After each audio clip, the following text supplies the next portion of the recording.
नारी अगर पति का नाम लेती है तो उसकी आयु तिल भर की क्षीण होती चली जाती है। कितना? तिल भर। स्कंद पुराण में लिखा है तिल भर की आयु क्षीण होती चली जाती। नारी ज्येष्ठ पुत्र का नाम लेती है, हाँ ज्येष्ठ में अगर बेटी है तो उसका नाम ले सकती है, पर ज्येष्ठ पुत्र बड़ा पुत्र है और पुत्र का नाम लेती है तो उस बालक की कभी उन्नति नहीं हो सकती। तन से, मन से या धन से वो बालक हमेशा दुखी ही रहेगा। तुम दुनिया का सारा सपोर्ट कर दो, तुम चाहे अपनी प्रॉपर्टी बड़े बेटे के नाम कर दो, तुम चाहे पूरा दुनिया भर का सुख अपने बेटे के सामने लाकर खड़ा कर दो, तो भी अगर मां अपने बड़े पुत्र का नाम बार बार लेती है तो वो पुत्र या तो तन से या मन से या धन से दुखी ही मिलेगा, वो सुख नहीं पा सकता।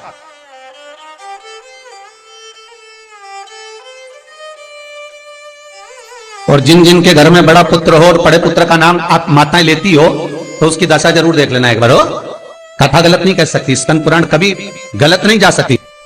आपके घर में भी अगर बड़ा पुत्र हो और पुत्र का नाम अगर आप ले रहे हो, हाँ ये जरूर है अगर बेटी बड़ी और उसके बाद पुत्र बड़ा है तो वो ज्येष्ठ नहीं माना जाएगा। ध्यान रखना, ज्येष्ठ का मतलब होता है सबसे बड़ा पुत्र, उसके बाद सारे बच्चों का जन्म हुआ। क्योंकि बेटी अगर जन्म ले ली पहले फिर बेटा हुआ तो बेटी ज्येष्ठ कहलाएगी, है बेटा नहीं कहलाएगा। अगर पहला ज्येष्ठ पुत्र है तो मां सारी प्रॉपर्टी दे दे, सारा वैभव दे दे, मां सारा दौलत दे दे, मां उसके ऊपर सर्वस्व निछावर कर दे, पर अगर बेटे का नाम माता बार बार लेती है तो उस बेटे की उन्नति तरक्की नहीं हो सकती, उसको जीवन में सुख नहीं मिल सकता, कुछ ना कुछ चीज से वो दुखी रहेगा। चाहे वो बच्चों से रहे, पत्नी से रहे, परिवार से रहे, कुटुंब से रहे, व्यापार में रहे, व्यवसाय में रहे, ऑफिस में रहे, चाहे अपने शरीर से रहे, पर दुख तो उसके भाग्य में थोड़ा लिखा ही रहे। और जो चीज वेद व्यास जी ने वर्णन कर दी महाराज, उसका प्रमाण आप खुद भी अपने घर में देखो कि सही है कि गलत है। जिस जिस घर में बड़ा पुत्र हो और मां उसका नाम बार बार लेती हो, बार बार लेती हो, उस पुत्र की दशा देखिएगा आप। तन मन और धन तीन तरह से। इसलिए निवेदन करूंगा मेरी माताओं से, आपका प्रेम बहुत है क्योंकि आपका बेटा बड़ा है, आपका पुत्र बड़ा है, आपका बहुत प्रेम है और बेटे का भी माता के प्रति बहुत प्रेम है, पर उस प्रेम में तुम्हारा जो संबोधन है बार बार नाम लेने का, उससे उसको तकलीफ हो सकती है। इसलिए निवेदन है, मेरे कृष्ण का नाम कृष्ण था पर यशोदा कभी कृष्ण नहीं बोली है, कभी नहीं। यशोदा कभी कृष्ण नहीं बोली, कन्वा कहती थी। आपके बेटे का नाम कुछ भी, आप उसको नाम से मत पुकारो, उसका नाम चेंज कर दो, थोड़ा सा बदल दो, आप उस नाम से उसको पुकारना प्रारंभ करो। आप जो भी बोलना चाहे, आपके दिल की बात है, तो आपके पुत्र से आप क्या बोल सकते हो।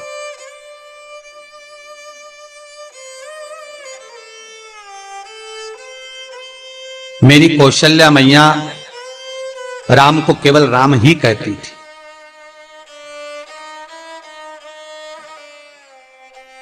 केकई राघव कहती थी, सब्सक्राइब करें। सुमित्रा रघु कहती थी, पर कौशल्या नाम नहीं बदली। और ज्येष्ठ पुत्र थे राम, बड़े थे,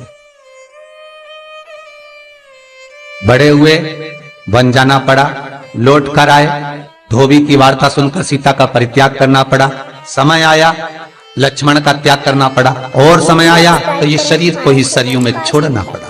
कहां से? ताकि आप अपडेटेड रहें। स्कंद पुराण कहती है पति का नाम अगर नारी ले रही है तो तिल तिल भर उसकी उम्र घट रही है। पर ना जाने माताओं को ऐसा क्या है कि वो आज का फैशन हो गया, ए राघव इधर आ, राघव गया। सब्सक्राइब करें हमारा चैनल। नाम लेने में तिल भर की आयु घट गई। आइकन दबाएं ताकि आप अपडेटेड रहें। ज्येष्ठ पुत्र का नाम लेने में उसकी समृद्धि, उसका जो वैभव है, उसका जो सुख है वो घट रहा है।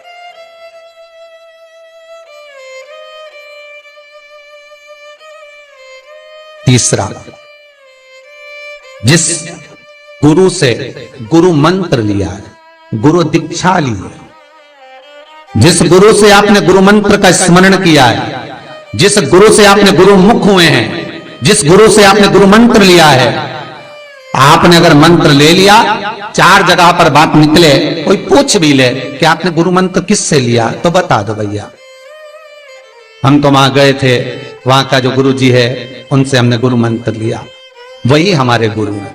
नाम का स्मरण ना करते उसकी पहचान बताने का प्रयास करो, वो ऐसे वो वैसे वो वहां रहते, उसका स्मरण। गुरु का नाम लेने से क्या जाता है महाराज? शास्त्र कहता है गुरु जिसने मंत्र दिया उसका नाम मत लो, गुरु ने जो मंत्र दिया उसका नाम लो।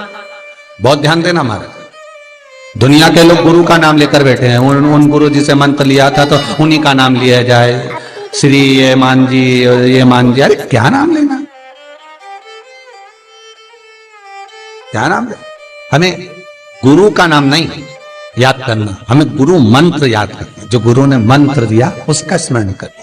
क्या होता है? स्कंद पुराण कहती है जब माला जपने के लिए बैठते हैं तो गुरु का श्री विग्रह तुम्हारे सामने होना चाहिए कि हमने उन गुरु जी से मंत्र लिया है, और गुरु का नाम नहीं। गुरु मंत्र लेते समय गुरु का विग्रह सामने हो और मंत्र जो गुरु ने दिया है उसका स्मरण, उसका स्मरण। हम बार बार अगर गुरु के नाम का स्मरण करते हैं, सब्सक्राइब करें। हम बार बार गुरु का नाम लेते हैं, जिस गुरु से मंत्र लिया उसका नाम अगर हम बार बार ले रहे हैं तो हमारे घर में महाराज शांति टिकती नहीं है। थोड़ा सा क्रोध क्लेश थोड़ा बड़ा रहता है। अगर तुम्हारे परिवार में तुम्हारे घर में कोई किसी की निंदा करता हो तो कह देना भैया हमको 24 तरह के नरक में नहीं जाना, तू चुपचाप हो जाए। बिल्कुल चुप। 94 नरक में से 24 नरक निंदा के। सब्सक्राइब करें हमारा चैनल वास्तु फैक्ट्स। केवल निंदा सुनना, ताकि आप अपडेट और निंदा करने वाला हर तो केवल 4 नरक में गिरता है। क्यों 4 नरक में गिरता? तो पूछा निंदा करने वाले को ज्यादा पाप लगना चाहिए, नहीं उसको कम लगता है। तो कम क्यों लगता है? तो अग्नि पुराण में लिखा कि निंदा करने वाला को 4 नरक का भोग इसलिए भुगताया जाता है क्योंकि जिसकी वो निंदा करता है उसके सारे पाप धोता है। मतलब आप किसी की निंदा कर रहे हो तो उसके पाप धुल रहे हैं। किसके? जिसकी निंदा हो रही है। तो वो निंदा करने वाले को तो भगवान ने इसलिए पैदा करा क्योंकि तू पाप धोएगा, तो इसलिए उसको 4 नरक। और जो सुन रहा है, अरे बोलो तो जम के, उसको 24 नरक। पूरा 100% पाप कर्म तुम्हारे होंगे। उसको तो कमी लगा जिसने करी, और जो सुन रहा है उसको ज्यादा लगा। हमारे हर एक निवेदन करूंगा जिसकी किडनी गड़बड़ हो गई हो, जिसका लीवर गड़बड़ हो गया हो, जिसको डायलिसिस चल रहा हो और छूट नहीं रहा हो, बैकुंठ चतुर्दशी के दिन नदी के घाट पर, नदी तालाब सरोवर कुआं बावड़ी जो हो उसके तट पर 14 दीप लगाकर, पीपल के पत्ते पर शहद डालकर और उसमें एक काली मिर्ची शंकर जी का नाम डालकर बोलकर उसमें चढ़ा दें। उसी पत्ते की काली मिर्ची थोड़ा सा शहद घाट पर डाल दें और उस पत्ते को घर पर लेकर आ जाए। जिसको डॉक्टर ने कह दिया डायलिसिस होगा, किडनी लीवर गड़बड़ हो रहे हैं, बैकुंठ चतुर्दशी के दिन रात्रि को 14 दीप लगाकर जब घाट से आए, जिस व्यक्ति को रोग है बीमारी है उसको वो पत्ते समेत चटा देगा। और फिर जाकर आप 8 दिन 10 दिन बाद जांच करवाओ, आपको उसका फल प्राप्त हो जाए। और विश्वास रखकर, क्योंकि हरि और हर मिलन कोई साधारण नहीं है। बैकुंठ चतुर्दशी का हिंदू धर्म का एक त्योहार जो हमारे भगवान शिव ने निर्मित किया है। शंकर ने जिन वारों को बनाया, त्योहारों को बनाया, तिथियों को बनाया, घड़ी और पल बनाए, शिव महापुराण में सब लिखा है कि एक एक पल, एक एक घड़ी, एक एक तीर्थ का एक एक स्मरण जो करा गया है हमारे यहाँ त्योहारों का, तिथियों का, वारों का, नक्षत्रों का, ये शंकर ने करा। ये कोई सहज नहीं बना। सब्सक्राइब करें हमारा चैनल की सहजता नहीं है। बेल आइकन दबाएं ताकि आप अपडेट श्री रहें हमारे हर शिवाय नमस्तुभ्यं। श्री शिवाय नमस्तुभ्यं। श्री शिवाय नमस्तुभ्यं।